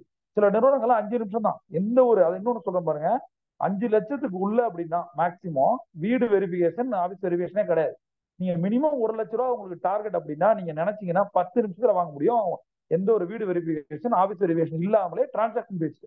இதுல உங்களோட டிரான்சாக்ஷன் நல்லா இருக்கணும். இது எதுக்கு ஒரு தாரகமா, இது வந்து ஒரு வரப்பிரசாதம் அப்படின்னா, நிறைய பேர் வந்து பாத்தீங்கன்னா டாக்ஸ் கட்ட மாட்டாங்க. என்னோட கிளைண்ட்ஸ் பொதுவா சொல்றேன், டாக்ஸ் கட்ட முடியாத கண்டிஷன்ல இருப்பாங்க. டாக்ஸ் கட்ட மாட்டாங்க, கணக்கு காட்ட மாட்டாங்க, டிரான்சாக்ஷன் கம்மியா கட்டுவாங்க. இப்ப என்ன ஆயிடும் அப்படின்னா, அவங்களுக்கு வங்கிகள் லோன் அதிகம் தர முடியாது.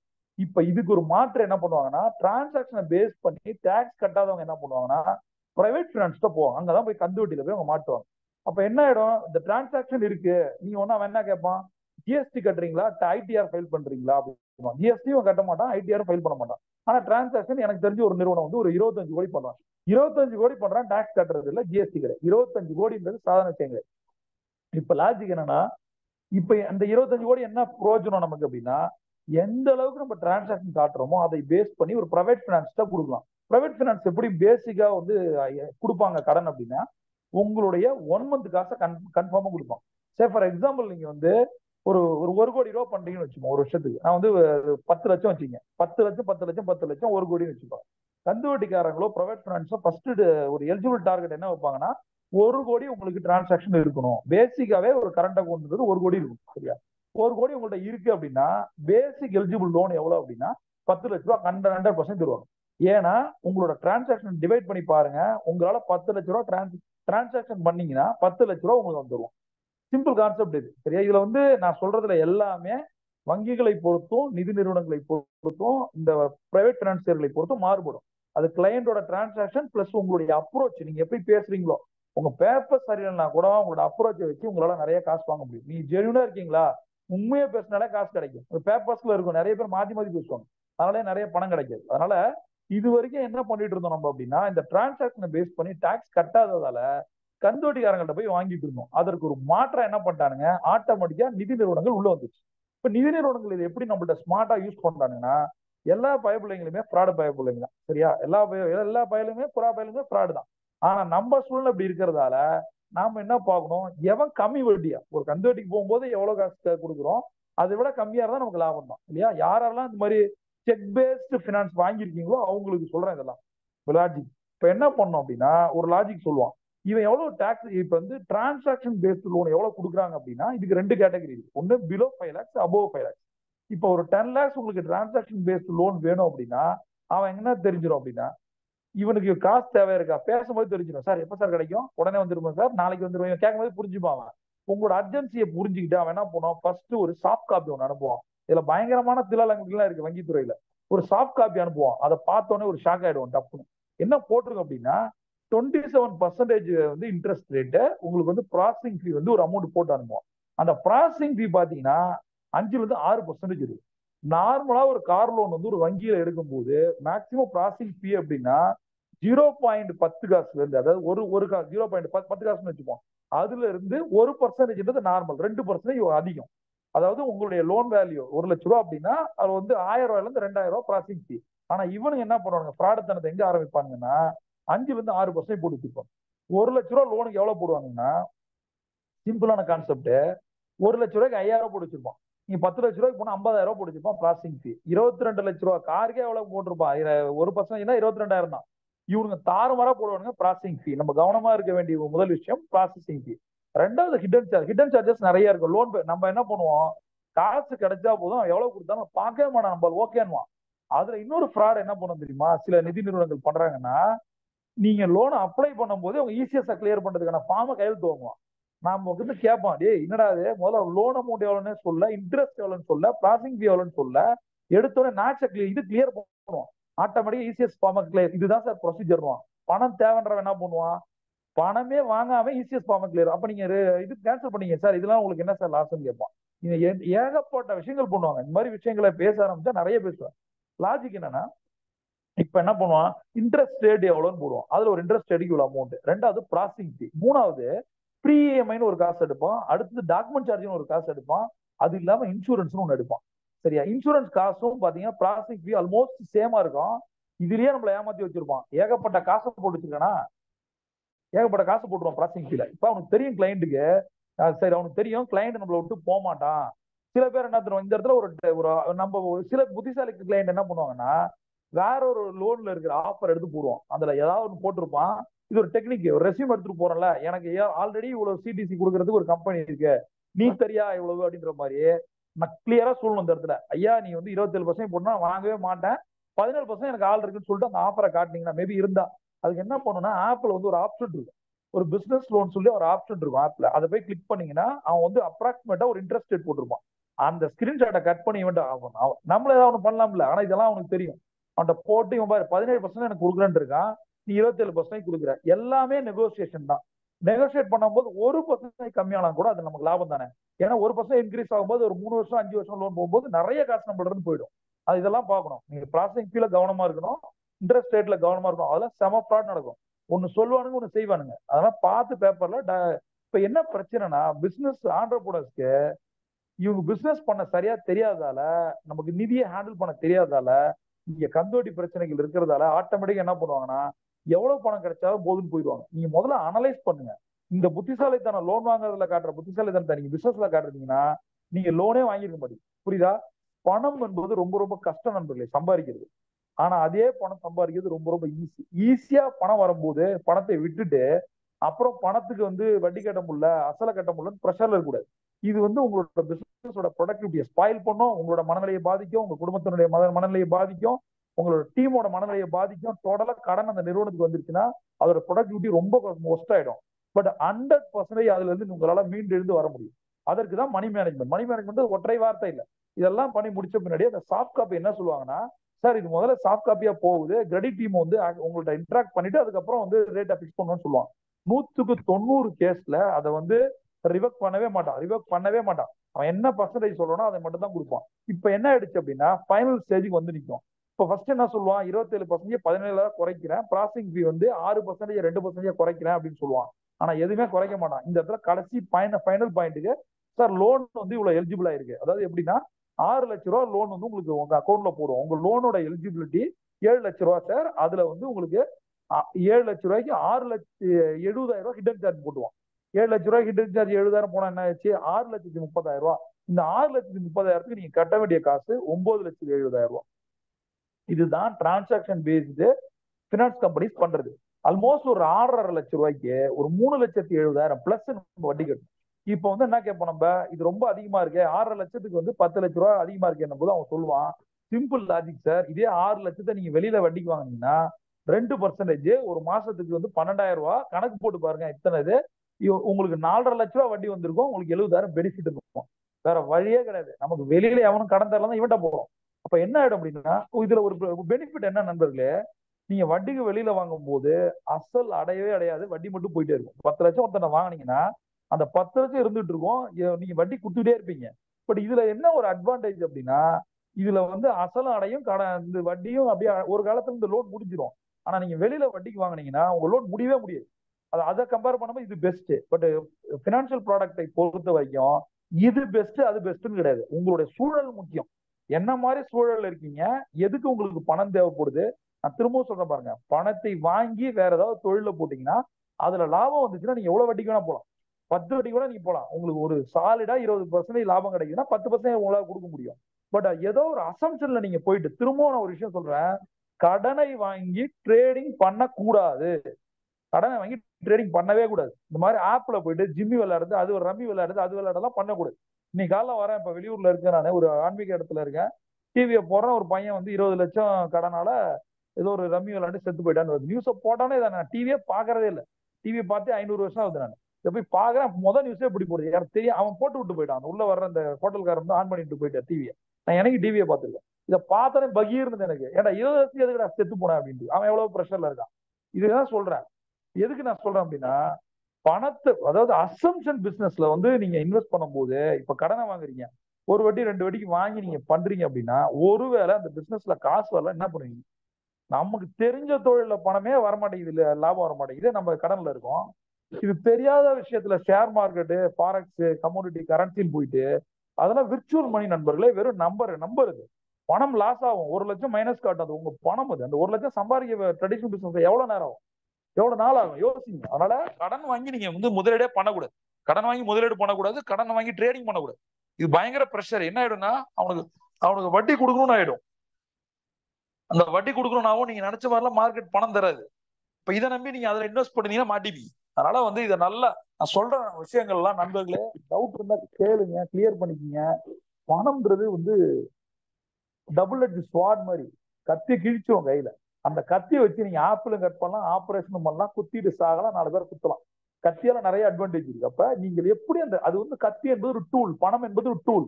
அதை வச்சு நீங்க என்ன பண்ண போறீங்க? வச்சு செய்வாங்களே ஒரு காலத்துல. ஆனா அந்த பணம் ஒரு காலத்துல எப்படி இருந்தது தெரியுமா? நம்மளுடைய என்ன சொல்றது, நம்மளோட கேர்ள் ஃபிரெண்ட் மாதிரி இருக்கும். பணம் வந்து ஒரு கேர்ள் ஃபிரெண்ட், செம்மையா இருக்கும், செம்ம ஜாலியா இருக்கும். கூட போறது, சுத்துறது, என்ஜாய் பண்றது.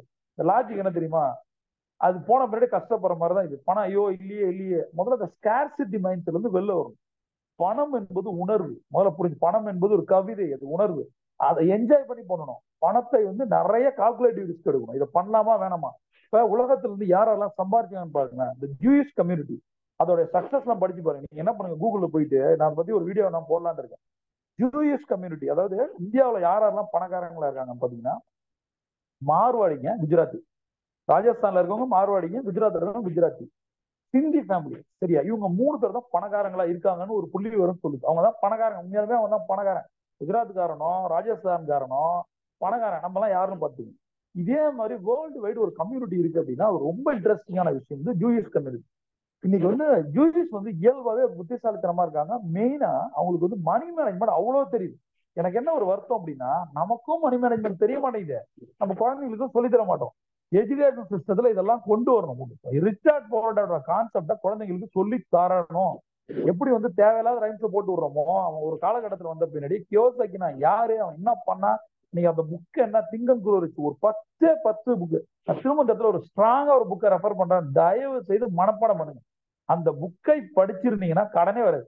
இந்த பாபிலோன் செம்ம புக்கு. பாபிலோன் புக் வந்து அது அது ஒரு கவிதை. அந்த புக்கு, அதாவது think and grow rich, Babylon book எல்லாம் எப்ப எழுதுனா பாருங்க, பாபிலோனோட ஸ்டோரி அப்படியே சொல்லுவான். இன்னொன்னு சொல்றேன் பாருங்க, நம்ம ஒரு மிகப்பெரிய ஒரு மெட்டல் வந்து மிஸ் பண்ணிட்டு இருக்கோம், கோல்டை வச்சு எப்படி பணக்காரன் ஆவறா அப்படின்னு சொல்லுவாங்க. பலார் பலார் பலார் பணம் அரைஞ்ச மாதிரி இருக்கும். பாபிலோன் புக் படிக்கும் போது டோட்டலா என்னோட ஃபேமிலியில ஒரு 200 300 பவுனை நான் காலி பண்ணிட்டேன். ஒரு 300 பவுனை காலி பண்ணிட்டு தான் அந்த பாபிலோன் புக்கே படித்தேன். 300 பவுன்னா பாத்துங்க, இப்ப ஒரு 15 வருஷத்துக்கு முன்னாடினா இப்ப எவ்வளவு காசுன்னு பாருங்க. 300 பவுன் பெரிய காசு இல்லையா? அதெல்லாம் காலி. அதான் சொன்ன, கடவுள் எப்ப தருவாருன்னா எல்லாத்தையும் காலி பண்ணி தான் தருவாரு. 300 பவுனை ஒரு பக்கம் காலி பண்ணியாச்சு, கையில வந்து ஒரு புக்கு இருக்கு, அதுதான் பாபிலோன். பாபிலோனை படிக்கும் போது எனக்கு வந்து கோல்டுல அவ்வளவு இன்ட்ரெஸ்ட் கிடையாது. நான் பிசினஸ் கை, நான் வந்து கோல்டுல இன்ட்ரெஸ்ட் கிடையாது. அப்ப என்ன ஆயிடுதுன்னா, படிக்க படிக்க படிக்க கோல்டு மேல இருக்கிற காதலை அதிகப்படுத்து. ஓ, ஒரு என்ன அந்த என்ன சொல்றது, இந்த எல்லோ எல்லோ மெட்டீரியல், எல்லோ வேற லெவல். இது நீங்க தயவு செய்து பாபிலோன் புக்கை படிங்க. தமிழ்ல இருக்கு, சின்ன புக்கு தான். ஒவ்வொரு சாப்டரா படிங்க, ஸ்டோரியா இருக்கும். வந்து அதை பத்தி நம்ம ஒரு நாள் எப்படி ரிச்சர்ட் போல்டர் இம்பார்ட்டன்டோ, திங்க் அண்ட் க்ரோ ரிச் இம்பார்ட்டன்டோ, அது மாதிரி பாபிலோன் ரொம்ப ரொம்ப இம்பார்ட்டன்ட். கண்டிப்பாக உங்கள் குழந்தைகள் இந்த புத்தகத்தை படிச்சிருக்கும். சேவிங்ஸ் என்ன, கோல்டு சேவிங்ஸ் என்ன, அந்த ஸ்ட்ராட்டஜி வைஸ் செம்மையா இருக்கும். ஒரே ஒரு விஷயம் சொல்றேன் பாருங்க, பாபிலோன்ல வந்து ஒரு பணக்காரர் என்ன பண்ணுவாரு, நிறைய சொத்து வச்சிருப்பாரு. ஒரு நிமிஷத்துல முடிக்கிறேன். சொத்து வச்சிருப்பாரு. அதை வந்து நிறைய சொத்து இருக்கு, அந்த ஒரே ஒரு பையன், அந்த பையனை கொடுக்கணும். அது எலிஜிபிள் அவனுக்கு கொடுத்தா இதை அவன் பெருசாக்குவானா காலி பண்ணுவானா அப்படின்னு தோணும். அதனால ஒரு டெஸ்ட் வைப்பார். ஒரு பக்கம் கோல்டு வந்து நான் கொடுக்குறேன், ஒரு 100 பவுன் வச்சுப்போம், சரியா? அந்த புக்கை படிச்சு தெரிஞ்சுங்க, நான் எப்பயோ படிச்சேன். ஒரு 100 பவுன் உனக்கு கொடுத்துட்டேன். இன்னொரு பக்கம் வந்து ஒரு 5 ஸ்ட்ராட்டஜி கொடுத்துருக்கேன்.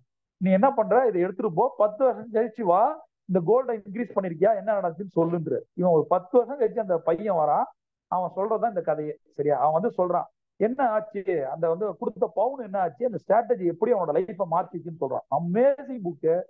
அந்த கதை கருவுக்குள்ள நீங்க போயிடுங்க, நீங்க தான் அந்த பையன்.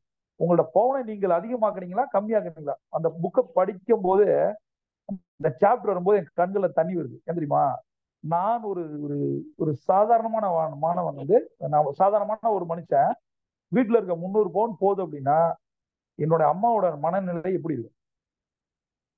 ஒரு செகண்ட் கூட மூஞ்சி மாறாம எல்லாமே எனக்காக கொடுத்தாங்களே, அந்த அந்த பவுன் வந்து அவங்க அவங்க அப்பா அம்மா போட்டிருப்பாங்களா, அவங்க சம்பாதிச்சிருப்பாங்களா? அநியாயத்துக்கு அந்த பவுன் வந்து யாருக்கோ எங்கேயோ போய் வேஸ்டா போச்சு. அப்போ வந்து எனக்கு எனக்கு கண்கள் அழுகை வருது. எதை வேணா பண்ண முடியும். அதாவது பணம் இருக்கும்போது நான் சொல்லுவேன், ஜிஆர்டி எல்லாம் போகும்போது கார்டை கொடுத்து எங்க அம்மாட்ட சொல்லுவேன், எது வேணா வாங்கிக்க, என்னோட கேரக்டர் அப்படி எது வேணா வாங்கிக்கன்னு சொல்லுவேன். ஒரு நாள் ஜிஆர்டியே வாங்கிடலாமான்னு விளையாட்டா சொல்லுவேன். ஆனா வாழ்க்கையில எல்லாவற்றையும் இழந்து கையில அந்த புத்தகம் இருக்கும்போது யாராவது இந்த சூழல் இருந்தீங்கன்னா, திரும்பவும் சொல்றேன், உங்களை மீட்டெடுத்து கொண்டு வரதுக்கு இந்த மாதிரி புத்தகங்கள் உதவும். இந்த பாபிலோனு, அப்ப பணத்தை பற்றிய அருமை, நமக்கு பணத்தை பற்றி தெரியும், அது அருமையை சொல்றது இல்லை யாரும். சரியா? அதை வந்து ஒரு சிஸ்டமேட்டிக்கல் ப்ராசஸ்ல கொண்டு போறது. நான் எப்படி ஒரு ஸ்ட்ராட்டஜி யூஸ் பண்றேன்னா, பாபிலோன் என்பது உங்களுக்கு கிடைச்சிட்டு ஒரு பொக்கிஷம். நீங்க என்ன பண்ணணும், ஒவ்வொரு சாப்டர் நோட்ஸ் எடுக்கும். அதை வந்து என்ன பண்ணும், என்னுடைய குரு வந்து அப்படிதான் பண்ணுவாங்க. ஒரு புக்கை வந்து ஒரு டிஸ்கஸ் பண்ணுவாங்க. புக் ரீடிங் மாதிரி புக் ரீடிங் செஷன் இருக்கும், அருமையா இருக்கும். ஒரு புத்தகத்தை படித்து ஈஸியா, அதாவது நான் இன்னொன்று சொல்றேன் பாருங்க, ஒரு டெக்னிக் சொல்லிக்கிறேன். ஒரு ஷிஃப்ட் ரீடிங்னு ஒன்று இருக்கு. புக்கை வந்து ஃபாஸ்டா படிக்கிறது. 400 பக்கம் புக்கை 40 நிமிஷத்துல படிக்க முடியும் ஷிஃப்ட் ரீடிங்ல. சரி, அதெல்லாம் வேணா, ரொம்ப அது மைண்ட் பவர் டெக்னிக்ஸ் எல்லாம் யூஸ் பண்ணணும். அது பழகிடும் உங்களுக்கு. ஒரு காலகட்டத்தில் உங்களால எவ்வளவு பெரிய புக்கையும் சீக்கிரம் படிக்க முடியும். அது ரெண்டாவது, படிச்சுட்டு மறக்காம இருக்க மைண்ட்ல வச்சுக்க முடியாது. நிறைய மைண்ட் பவர் டெக்னிக்ஸ் எல்லாம் இருக்கு. லாஜிக் என்னன்னா, உங்கள் குழந்தை ஒரு புத்தகம் படிக்குது அல்லது நீங்கள் ஒரு புத்தகத்தை படிக்கணும்னா, யாரும் படினா படிக்க மாட்டாங்க. ஒரு புக்கை எப்படி படிக்கிறேன்னு தெரியாது யாருக்கும். நான் ஏன் திரும்ப திரும்ப நான் என்ன சொல்றேன், எப்பயுமே ஹெட்செட்டை போட்டு கேளு நோட்ஸ், ஹெட்செட்டை போட்டு கேளு நோட்ஸ். ஏன் சொல்றேன், உங்க மைண்ட்ல ஏதாவது ஒண்ணு போகணும். யாராவது ஒருத்தம் பண்ணா ஜெயிச்சிருவோம். அது பண்ணாதால இந்த புக்கு வந்து உள்ளுக்குள்ள போகாது. இப்ப நான் என்ன சொல்றேன்னா, இந்த புத்தகத்தை உங்களால படிக்க முடியாது, போர் அடிக்குதுன்னா சிம்பிளா என்ன பண்ணணும், ஒரு டிஸ்கஷன் ஃபாரம் வச்சுக்கணும். இதை தான் நான் இந்த வாரத்துல இருந்து கிரியேட் பண்ணிருக்கேன். இன்னைக்கு நம்மளோட மவுண்ட் ஆபீஸ்ல நம்ம வந்து ஒரு குரூப் டிஸ்கஷன் வச்சிருக்கோம். என்ன அப்படின்னா, இந்த பாபிலோன் பத்தி ஒரு ஒரு டிஸ்கஷன். இப்ப வந்து நெப்போலியன் சொல்லுவாரு, ஒத்த கருத்துடையவர்கள் சேர்ந்து ஒரு மாசத்துக்கு ஒரு தடவை பிஎன்ஐ மாதிரி உட்கார்ந்து சில விஷயங்களை வந்து மாஸ்டர் மைண்ட் பண்ணுங்க. இந்த வேர்ட் கால் மாஸ்டர் மைண்ட். இப்ப இந்த புத்தகத்தை படிச்சுட்டு வாங்க, அங்க உட்காருங்க, நம்ம ஆபீஸ்ல உட்காருங்க, ஒரு 10 பேர் உட்கார்ந்து ஒவ்வொருத்தரும் ஒரு பாயிண்ட் சொன்னா மீதி இருக்க எல்லாருக்கும் தெரிஞ்சு. இந்த புத்தகத்தை படிக்கணும்னு அவசியம் இல்லை. யாராவது இந்த புத்தகத்தை படிச்சு ஒரு 4 பேர் சொல்ற பாயிண்ட் அங்க இருக்கிற 10 பேருக்கு யூஸ் ஆகும். இதை நீங்கள் படித்து உங்கள் குழந்தைங்களுக்கு சொல்லிக் கொடுக்கணும். இப்ப என்ன பண்ணோம், ஒரு அப்பாவோ அம்மாவோ பாபிலோன் புக்கை படிச்சுட்டு ஒரு நாளைக்கு சாப்பிடும் போது டின்னர் டயத்துல ஒரே ஒரு சாப்டர் பத்தி டிஸ்கஸ் பண்ணும். அவனுக்கு புரியலையா சொல்லிக் கொடுங்க. ரெண்டாவது என்ன பண்ணும், இன்னொரு புத்திசாலி அப்பா அம்மாவா நீங்க இருந்தீங்கன்னா, இந்த பாபிலோன் புக்கை அவனை படிக்க சொல்லிட்டு, கண்ணா நாளைக்கு சாயந்தரம் நீயும் பாப்பாவும் உட்காந்து நம்மளாம் பேசும்போது இதுல இருக்க முதல் சாப்டர் நீங்க சொல்லணும், ரெண்டாவது சாப்டர் தங்கச்சி சொல்லணும் அப்படின்னு சொல்லி. அப்ப அவங்க படிச்சுட்டு அவங்களுக்கு படிக்கும் போதே டவுட் இருந்தா யார்கிட்ட கேட்பாங்க, நம்மள்ட்ட கேட்பாங்க. ரெண்டாவது, ஒருவேளை டவுட் இல்லாம அதை படிச்சுட்டாங்க அப்படின்னா அவங்க அதை நம்மகிட்ட டிஸ்கஸ் பண்ணுவாங்க. நாம படிக்கிறத புரிஞ்சு ஏத்துக்கிறதை விட நாம இன்னொருத்த படிச்சு புரிஞ்சு அவன் சொல்லும் போது எக்ஸ்ட்ரா பாயிண்ட் கிடைக்கும். அதனால நோட்ஸ் எடுன்னு சொல்றேன். ஒரு லேடி வந்து 4 பாயிண்ட் எடுத்திருக்கும், ஒரு லேடி 40 பாயிண்ட் எடுத்திருக்கும். அப்ப நமக்கு தெரியாத விஷயம் இருக்கும். நான் வந்து நோட்ஸ் எல்லாம் செக் பண்ணுவேன், போய் பார்ப்பேன். அதுல இருக்க விஷயம் எனக்கு வேற ஏதாவது தோணும், அதை நான் படிச்சுட்டு எடுத்துப்பேன். இப்ப நோட்ஸ் எடுக்கிறதுல பயங்கர யூஸ் இருக்கு. அதனால நீங்க இந்த மாதிரியான ஜிடி குரூப் டிஸ்கஷன் மாதிரி ஒரு புக்கை வச்சு இதை பிராக்டிஸ் பண்ணி பாருங்க. உங்க டீமோட பண்ணுங்க. வாரம் ஒரு நாளோ அல்லது 15 நாளைக்கு ஒரு தடவையோ, ஒரு மாசம் ஒரு தடவையோ ஒரு புக்கை எடுத்துக்க. புரியுதா? இப்ப எடுத்துட்டு பண்ணும்போது என்ன பண்ணும், படிக்காம கூட போய் உட்காரலாம். அங்க யாராவது சொல்லுவாங்க, அதை நோட்ஸ் எடுக்கலாம். நம்ம நிறைய விஷயங்கள் கத்துக்க முடியும். அதனால பாபிலோனுக்கு மாஸ்டர் மைண்ட் செஷன் வந்து நம்ம ஆபீஸ்ல மவுண்ட் ரோல இந்த வாரம் இருக்கு. சரி, டேட் வந்து இந்த 4AM கிளப்ல போடுறேன். நீங்க வாங்க, நீங்க உங்களோட ஷேரிங்ஸை சொல்லுங்க, நீங்க கத்துக்குங்க, கத்துக் கொடுங்க. லாஜிக் வந்து ஓகே நண்பர்களே, நம்ம வந்து என்ன சொல்றது, கடன், கந்து வட்டி, இந்த டிரான்சாக்ஷன் பேஸ்ட் லோனு, பாபிலோன் வரைக்கும் வந்திருக்கோம். டைம் ஆயிடுச்சு நினைக்கிறேன், நிறைய டைம் ஆயிடுச்சு. 3/4 மணி நேரம் ஆயிடுச்சு. நான் 30 மினிட்ஸ் தான் வந்தேன். மேடம் ரெக்கார்டிங் கட் பண்ணி போடலாமா?